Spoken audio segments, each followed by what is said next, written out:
chopped up. Oh my God, it's just someone broke into his house. They robbed Paul Quant and they left him tied up on the kitchen floor. His wrists were taped together. There's a large amount of blood on the floor.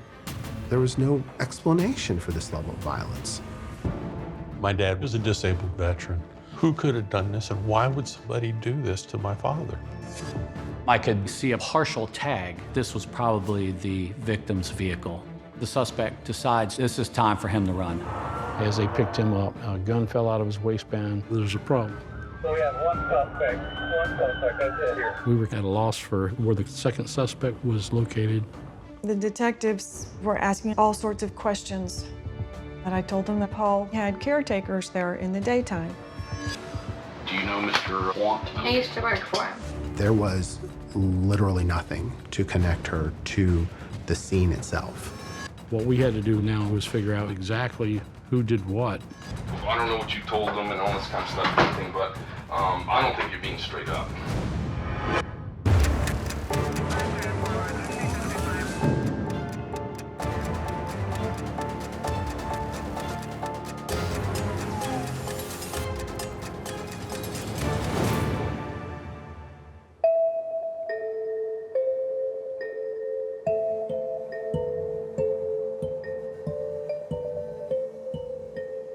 I live in Blues Creek. It's in northwest Gainesville, Florida. It's very quiet and it just feels really comfortable. I always felt that this was a really safe neighborhood.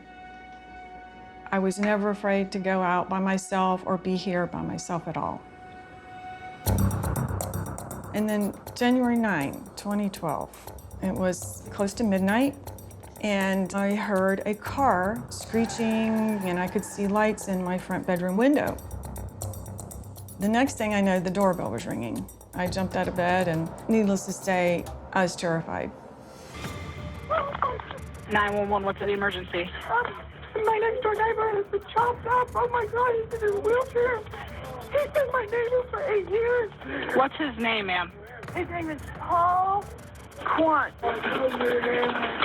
They're calling. We're getting you some help. Just stay on the line. Stay with him. Okay, they're coming to your house as fast as they can. Tell me exactly what happened. He's banging on my door. He is covered in head to toe in blood. He said someone broke into his house. They tied him up. Okay. He is beaten to a pulp. How many people broke into his house? How many people, Paul? Oh my God. A man and a woman. Can you ask him when they left his house? About 30 minutes ago, he thinks. What did they want? They cleaned his safe out. And they stole his Cadillac, a white Cadillac Eldorado, disabled veteran Florida tag. Okay. Oh, I know. She's been in the ambulance. I'm so sorry. By that time, his consciousness was fading. He had a big laceration on his head. There was a big cut on one of his arms. You couldn't even see his skin for the blood. The paramedics took Paul to Shands University Medical Center. Maybe a lesser man couldn't have been that strong or that determined to come over. But he had a will to live and a will for justice, and he wanted someone to say one last time to his children that I love you. And I felt unbelievably honored that he came to me to help him. We were in bed, and the doorbell rings. It's Gainesville Police Department. And they say, your father's been attacked. You need to go to the hospital. Who could have done this, and why would somebody do this to my father?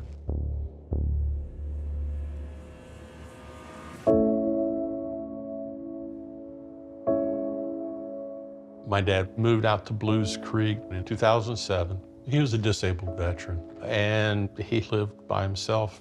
He was disabled a long time, and it was very important to him that he be independent. All the neighbors loved him. I mean, you would just always hear about, oh, Mr. Paul, or, you know, Mr. Paul and the dog. And he had a lot of people out there who knew what was going on with him, or were there for him, and they all kind of watch out for each other.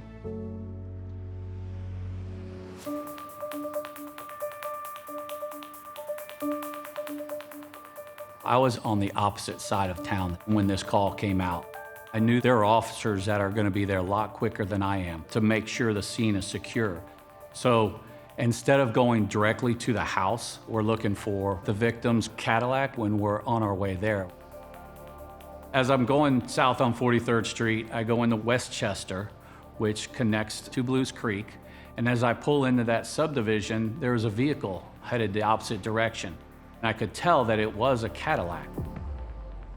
4300 US 141. I was headed to Mr. Quant's house, and then the car was spotted, so I did a U-turn and went the direction that the chase was coming. We pull up to the light. The vehicle stops maybe 100 yards short of the intersection. There was a wheelchair ramp on the back of it. He sits there for a second.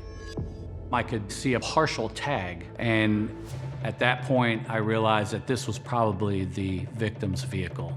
The suspect decides this is time for him to run. He accelerates to 100, 110 miles an hour. We're traveling south back into the city, and at 23rd Avenue, the car pulled out in front of the suspect. The suspect swerves to the right, and I swerve to the left with cars coming at me. And then I fall back in right behind the suspect vehicle. We were coming up on traffic on Southwest 5th Avenue and 13th Street.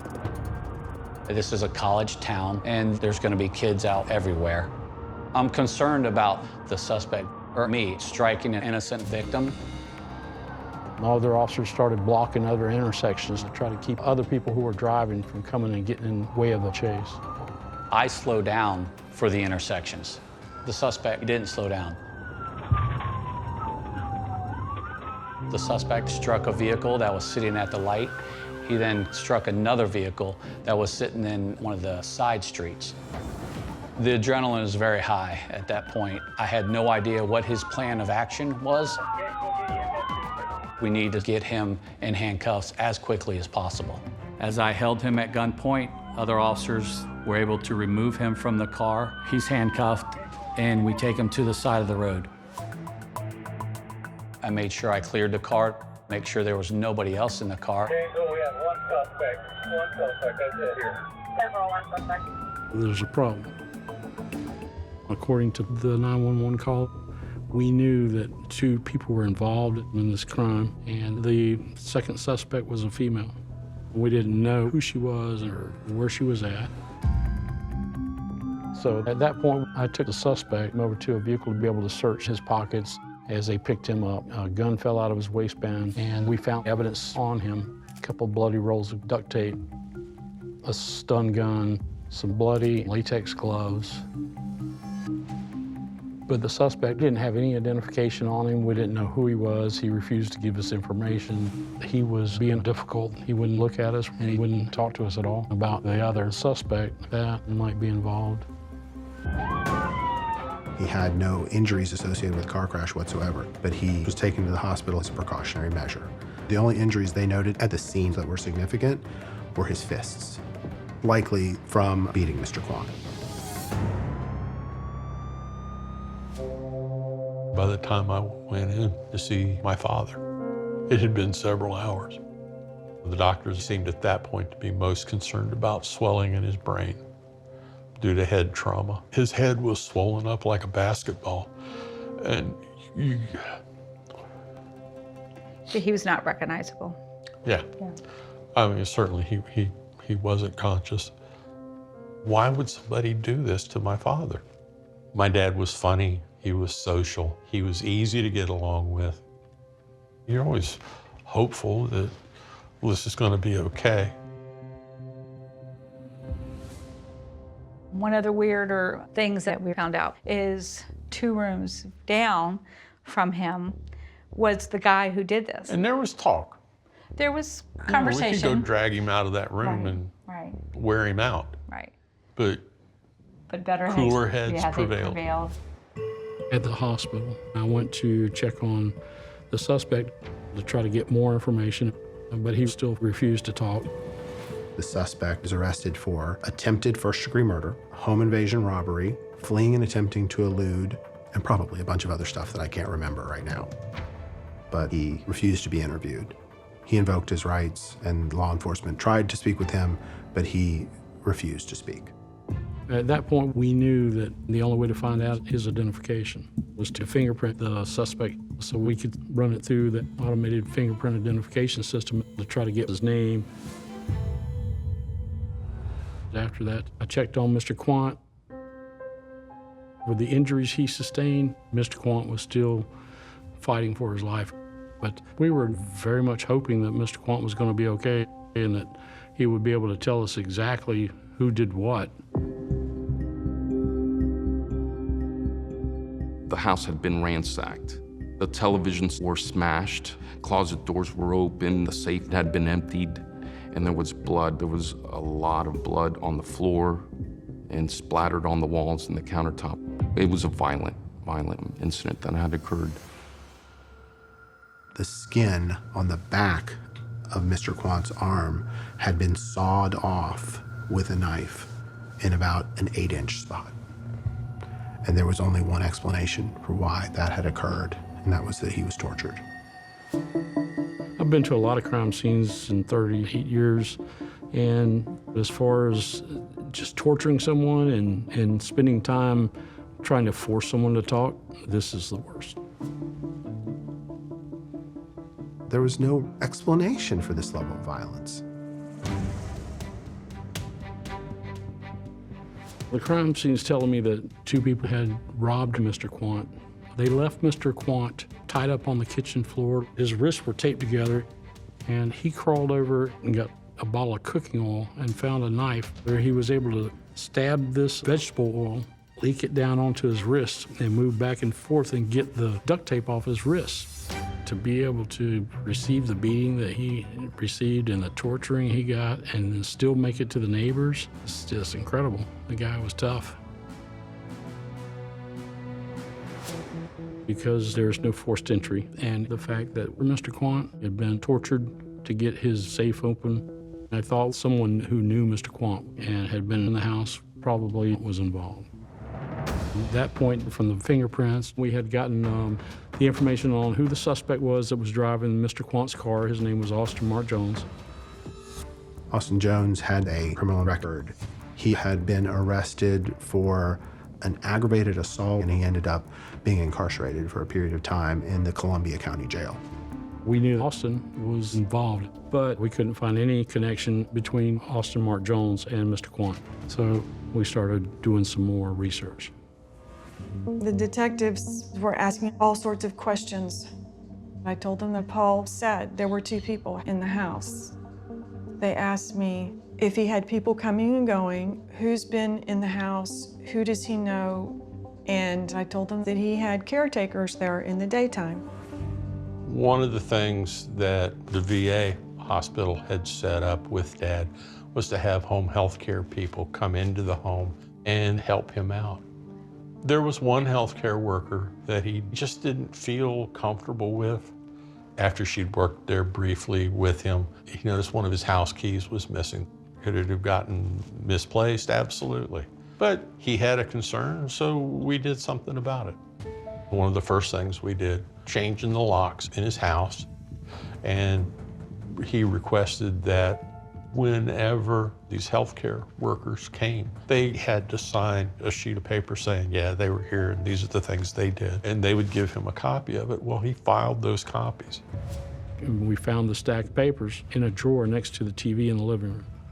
And of course, we started going through all the names of the home health care nurses that had been to Mr. Quant's house and comparing the addresses that they had with the addresses we found for Austin Mark Jones. And we found one person who had the same address in the past, and that was Maranda Martin. At that point, we know the connection is there. We needed to find Maranda and find out what was going on. First place we looked for her was at her listed address here in Gainesville. Couldn't find her, but we did find her boyfriend. Chad McKee said that they lived in that apartment together. He didn't seem all that surprised to see us. We asked him to come in and speak with us. Good.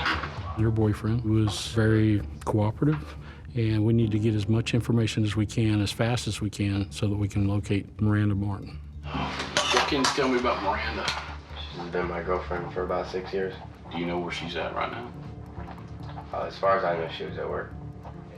You know a guy by the name of Austin? It's Miranda's cousin. He's in jail. Or he's at the hospital. He's fixing to go to jail. All I can tell you about Austin is that I know he has been in trouble a few times. But other than that, I don't really know Austin. When's the last time you heard from Maranda? It was 2:54 a.m. She told me she was at her work, like in her patient had fell asleep. And that was really, I just told her I was watching a movie. What time was Miranda supposed to get off work? She told me 8. Well, we don't want you caught up in something that you shouldn't be caught up in. Because what we're investigating is very serious crime. Attempted murder, home invasion, robbery, a lot of bad stuff. Detectives told him the gravity of the situation. He didn't show any outward signs of nervousness. It would be really out of character for her to do anything like what you're talking about. I mean, I've been with Maranda for 6 years and she hasn't done anything against the law other than traffic citations. It's possible she's not involved in this. No, I know, like I said, It's possible our information has led us to her. And when we finally reach her, we'll find that she wasn't at all who we were looking to speak with. Detective Honeycutt is playing a good cop, being understanding and nice. Well, if you will, hang tight, and we're going to meet with the sergeant and make sure he's good with everything. Our strategy from there was to have Detective Joe Mayo come in and play the bad cop. I'm thinking maybe his subdued behavior and his attitude is because he's covering up for Miranda. Listen, dude, I don't know what you told them and all this kind of stuff and everything, but I don't think you're being straight up. I did come more aggressively towards him. We were trying to see if there's a change in his relaxed behavior and his body language. Now, I find it hard to believe that she's been your girlfriend for several years and you don't know anything. I mean, what are you asking me if I think that my girlfriend... I think that she asked you about it. She mentioned it in front of you. She didn't mention it to me. I'm just as shocked as you are to find out that you guys are knocking on my door at whatever time and asking me if my girlfriend's committed attempted murder.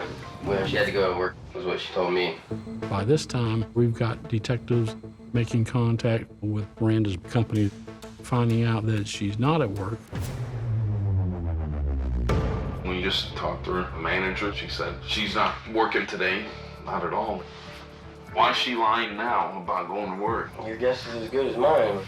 Even though I told him she was lying and she wasn't at work, he seemed subdued once again, and his posture was sitting back in the chair. Like I said, man, I don't have anything to hide. I can only pray that it doesn't have nothing to do with her, but from what it sounds like, that's not really the case. I was starting to think, okay, maybe he doesn't know anything. He is just really a subdued kind of individual and doesn't show outwardly his emotions. We had come to the conclusion that maybe she wasn't truthful with him and he wasn't a suspect, so we decided to get him to help us. Call her, put her on speaker, say, hey, what's up? Are you coming home? What's the plan? And then we'll just go from there, see what happens. It's voicemail. The mailbox is full and cannot accept. I don't think she's gonna pick up. He did help, but she didn't answer the phone. If Miranda was in trouble, if she couldn't come home to you, where would she go? Her mom. What's her name? Kathy Martin. At that point, we sent detectives to Fort White to Miranda's mom's house. We needed to find Miranda and find out what was going on. When we arrived, we found out that Miranda was actually there. This was a very big moment. We told Miranda that we needed to speak to her about Austin Jones and that we needed to get information about a person that was robbed and that was brutally beaten. She kind of had her head down and she kind of glanced up once in a while. It was very obvious to me that she knew she was in a real bad situation. We asked her if she'd be willing to cooperate and give us a statement, and she voluntarily agreed. Her and her mother decided to drive themselves to our police headquarters. As we're driving down the road, we're wondering what conversations are happening between the mom and Miranda. Are they preparing a story? Are they trying to get their facts together? We always worry when people have time to prepare their stories, they can tell a really good lie, tainting their version of what happened. Detectives had located Miranda Martin, who was the cousin of Austin Jones, and she used to be a past caregiver of Paul Kwan. Austin Jones was still at the hospital and still was not talking with the police. Based on everything we had, there was a second person. We also knew that the second suspect was a female. What we had to do was figure out who the second person was. They had identified Miranda Martin as a person of interest, but we did not know the extent of her involvement. Miranda and her mom agreed to come to the station to be interviewed. We always wanted to separate the two from each other so that we can get a separate account from each person. How you doing? I'm Randy Roberts. Do you know Mr. Want? Yes, sir. I used to work for him. Oh, okay. Well, he got hurt last night pretty badly. She didn't seem to be too shocked by this information. If I can help in any way, shape, or form, I'll be more than happy to do it. Well, I appreciate that. Our primary focus was to get additional information on where Miranda was that night. Create a timeline of events that occurred where we can actually piece together where she was at a certain time and where she claimed she was at a certain time. And tell me about your day yesterday. I left my apartment. It was around 11, 12, and I went out to my mom's. Yesterday, between daylight and dark, Austin asked Miranda if he'd give him a ride to his lady friend. I met up with some chick, and that's the last I seen him. Okay. You gave Austin a ride to where? It was a parking lot off of, I don't know if it was 13th or 440 Wayne. I just dropped him off and left. Okay, when you dropped him off and left him, where'd you go? Chad thought I had to work, so I had to go back and pretend like I was getting my work clothes. Why are you lying to Chad? I lied to him last night because I just wanted to spend a night like with my mom and everything. And I didn't want him to get mad, so I told him I was working. Miranda had admitted to lying to her boyfriend, Chad, about where she was at. And I think she's lying to us also. She controlled that whole scenario with Chad. I think it illustrates, maybe the dark side of Miranda in terms of her, ability to manipulate the situation and be smarter than I think what she's displaying. Okay, so you dropped Austin off. And then left. Then drove back to your mom's. Yes. So what time do you think you got to your mom's? It was like 10. Okay, so she left around dusk. And made it in between 10 and 11. Okay. But it's, 6, 7, 8, 9, 10, 6 hours she's gone to just drop him off. Did she say if she went anywhere else after that, or? Well, I thought she was going to work. I felt that she did know that she wasn't at work, and she's covering up for Miranda. When people commit a crime, especially a violent crime, they talk to somebody that's important in their life. And I felt that she would have told her mom something. If you can think of anything, I would much rather lay everything on the table. I don't know. Maybe everything that you've told us is what you know. I don't know. But I just like to let people know that from the very beginning. So they're all family related here. And in my experience, that makes it much more difficult to get people to be honest about things because they're going to want to protect each other. So you were in Fort White at 10 o'clock. I take it that you had your phone with you. We believe that she was in Gainesville and not in Fort White at her mom's, but I've got to get her to trip up completely to get her to tell me more. If your signal was bouncing off a tower towards Gainesville at 11 o'clock, would that surprise you? Yeah, it would surprise me. We didn't have the coordinates for the cell phone tower use yet, but it's a strategy to make her understand that we had ways of figuring out where she was and that she should start telling the truth. If there is a reason, we want you to be able to explain it now before. Okay, because I thought my boyfriend was cheating on me, okay? So I drove back just to see if his car was in the parking lot. You drove by where? My apartment. Miranda kept changing her story. I was home at my mom's to now I'm going to check up on my boyfriend because he might be cheating on me. And you got back to Gainesville at what time now? It was around like 1 or 1:30. It was a big thing for us, for her to put herself in the area at the time the crime occurred. At that point, we know there's a lot more that Miranda did and participated in and planned than she's still letting on. We have some reservations about where your daughter was last night. Please, be honest. She spent the night at my house last night. She made it in between 10 and 11. She rented the movie Paul, and we watched that. You're wrapped up in this thing. Because now you got your mom lying for you. Mama knew you weren't there. Today, did she tell you to come in here and tell us this story?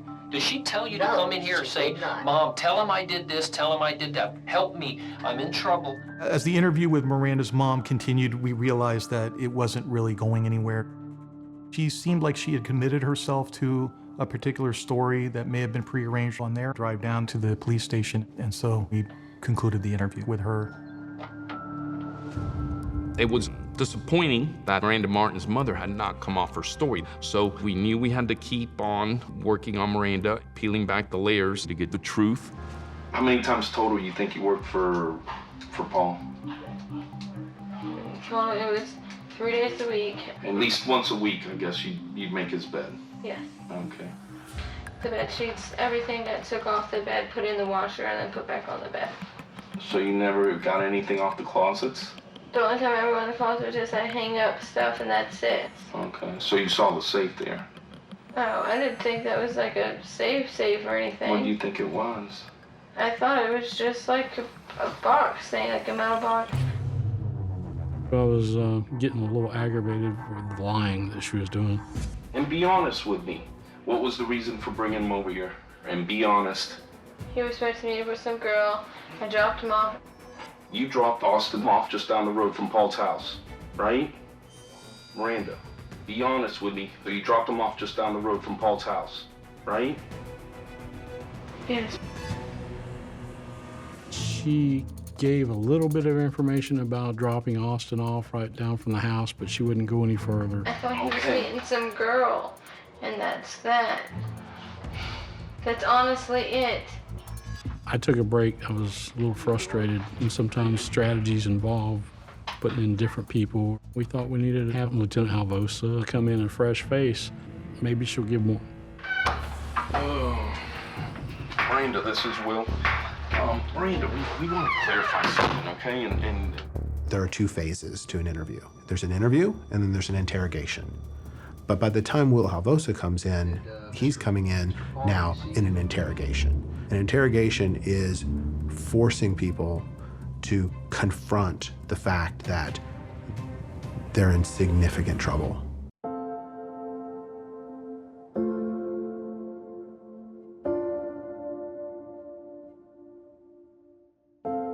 The doctor felt there was so much brain damage that you had no hope of him ever being a functioning human being.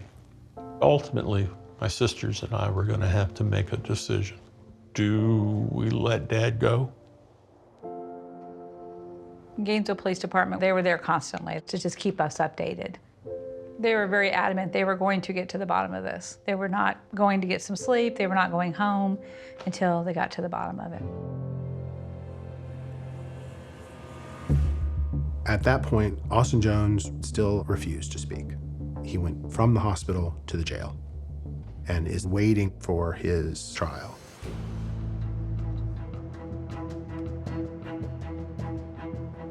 Miranda, I know we've been talking a long time to Detective Joe Mayo.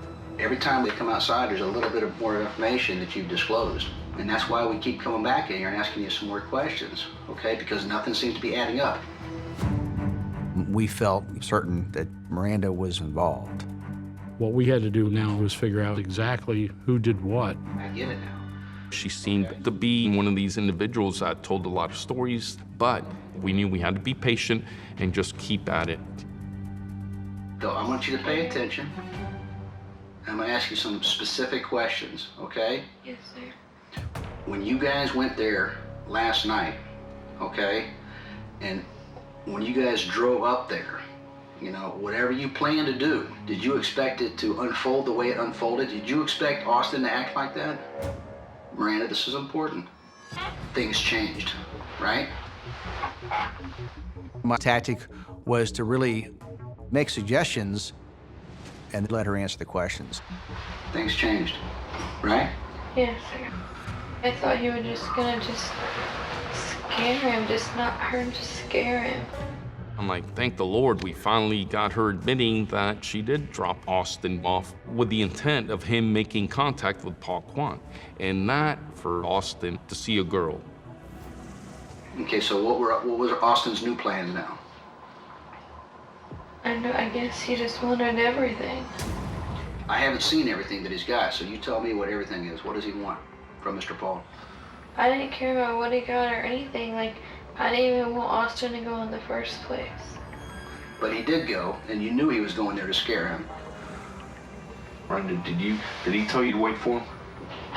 I waited for him down the street where there was like a house for rent. It must have been hell waiting. Did you ever go in the house just to see what was going on to get him? Did you try to stop him? I was only at like past the doorstep for a little while, and I froze. Okay. She finally has put herself there with Austin at Paul Quant's residence, but she's just showing peripheral complicity in the crime. We still needed more admissions from Maranda if we were going to charge her for her involvement. So let me ask you, when you're just standing there, right? Were you in shock? Did you hear Mr. Paul yell for help? I couldn't hear anything. It was just, Miranda, what was he saying? it was just, honestly, I just couldn't hear anything. It takes a lot to push somebody to that point and to inflict those kind of injuries that Paul Quant had. So I know he wasn't being quiet. If I could just put her there and tell her that she was there, she would reinforce and she would confirm that Mr. Paul Quant was begging for his life.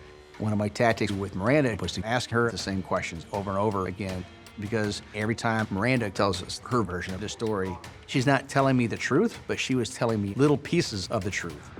What time last night did you go over to Mr. Paul's house?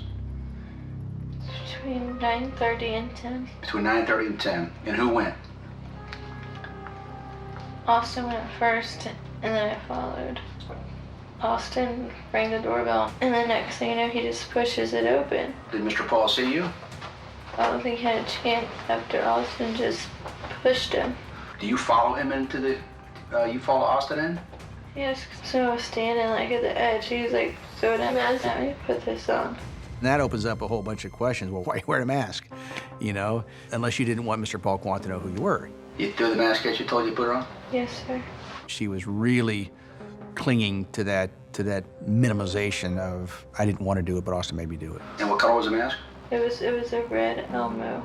The Elmo mask, I think, is pivotal in terms of whether or not, you know, things happen impulsively or whether or not this is planned and organized and this is premeditated. And I think that's what it illustrates. So you step in, and then where do you go from there? That's when he had like a PIN number or whatever and was unloading everything. He had a PIN number? Okay, so he got Mr. Paul's PIN number? For the safe. Okay. So did Austin tie him up? Yes. Mr. Quant, in my opinion, was not giving up the information about the safe and the ATM PIN number, and they were going to force him, whether that was by threatening him by destroying his property or threatening him by cutting him open with a fillet knife. They were going to get that information, and they did. And what was Mr. Paul saying when he was being tied up? I just wanted her to admit to me that she was there and she heard this man getting beaten. Was he begging for his life? He just kept saying, I'll give you everything you want. Please stop. Oh, that hurt. And what was Austin hitting him with? It looked like his fist. His fist? And did you see Mr. Paul bleeding? Yes? Okay. I believe we were making progress with her, and I was trying to get her to express and show that she was doing nothing to stop Austin from what he was doing. So she didn't intervene. And I'm still not convinced that she wasn't participating in that beating either. I didn't know if Austin was about to do something to me next. Okay. She was ready to sort of characterize herself as a victim. Mr. Quant was still at the hospital in intensive care. So we knew that his situation was dire, but I felt like because Maranda, through Comfort Keepers, had been to Paul's house before, the physical evidence might not be strong enough with the jury. Miranda Martin was legally permitted and should have been in there, so finding her fingerprints would have been meaningless. Finding her hair would have been meaningless. Finding her DNA would have been meaningless. So if we didn't have those admissions or confessions from her, there was a real fear she could get away with that crime. So now you're into the house. You know that Austin's threatening him. You know that Mr. Paul's begging for his life. You know that Austin's hitting him, correct? Yes. Okay. At this point in the interview, we had been talking to Maranda for 6 hours, and she kept adding on to the story, but she was still trying to minimize her actual involvement. And you're saying Austin's collecting everything in the house to take it. So what did Austin take? I seen him with a box of stuff. A box of stuff? I don't know what all was in the box. But from her body language, I could tell that she was getting tired. She had been through such a traumatic event from the night before, and she was starting to wear out from being up all night. Is there any chance that maybe you collect anything in the house? Did you take anything? Austin just kept telling me, take it, take it. And where did you put that stuff? In the trunk of his car. Did you drive the Cadillac out of the garage? Yes, he made me drive to the banks. You guys drove to the bank to use a debit card at the banks? Yes. What bank did you go to? Capital something. Did you go to an ATM machine? If we get some video from that ATM, is it going to be you? Yes. Her admissions were piecemeal. They were small admissions over long, lengthy interview. But eventually, Miranda Martin had finally confessed. She absolutely implicated herself in the crime. How much money did you take out? 4. So you took out 400? Okay. Where'd you go next? To a bank on Newberry, but it had exceeded. Oh, exceeded limit? But that was you too. I mean, if we pull the bank No, records, It's me. it's you. Were you wearing a mask? Yes. Wearing a mask while you were doing it. Okay.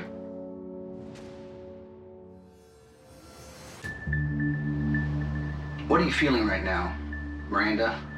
I'm the worst person in the whole entire world, and I let something bad happen to somebody that didn't deserve it, and I should have stopped it. Do you feel responsible for it? So at this point in the interview, I was satisfied that we had established that she was that second person that was responsible for the home invasion and for the beating of Mr. Paul Quant. While I never believed that she was completely truthful in what she said, she was truthful enough for me to prosecute her for everything I intended to prosecute her for. Right after we finished interviewing Miranda, we searched her car and we found her journal. She actually had detailed that she wanted to rob Paul Quant on, I believe, Christmas Day, but she couldn't because I think he had some people over. The other things that were found in the car that were important was a key that was later identified to be from the locks on Mr. Quant's house before he changed them. She actually was the mastermind. Her cousin Austin, he was just the brute force. He was just the enforcer. That's all he was. Mr. Paul was doing real bad. I mean, real bad. We don't know if he's gonna make it or not. You know. So.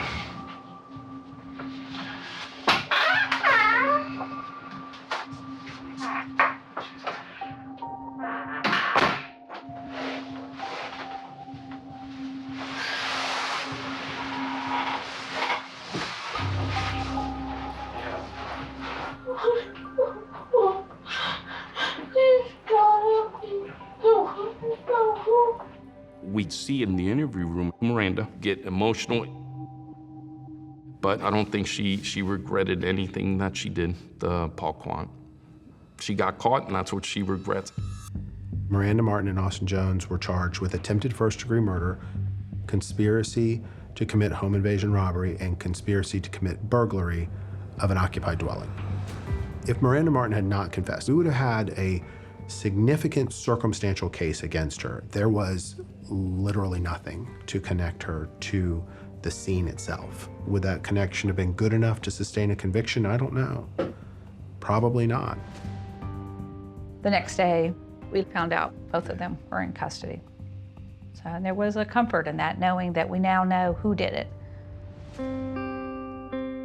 I felt positive and good about solving the crime, but the overwhelming feeling was them getting some justice. The hospital was great. They allowed everybody that wanted to be there to We had be a there. room full of people. The doctor came in and started turning off machines and pulling tubes.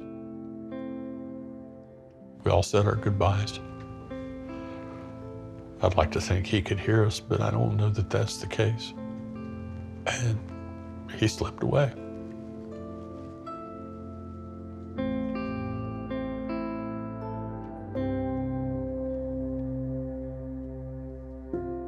There's a certain comfort in knowing that as long as we can talk about him, as long as he's in our hearts and in our minds, his legacy lives on. It's his family. That's his legacy.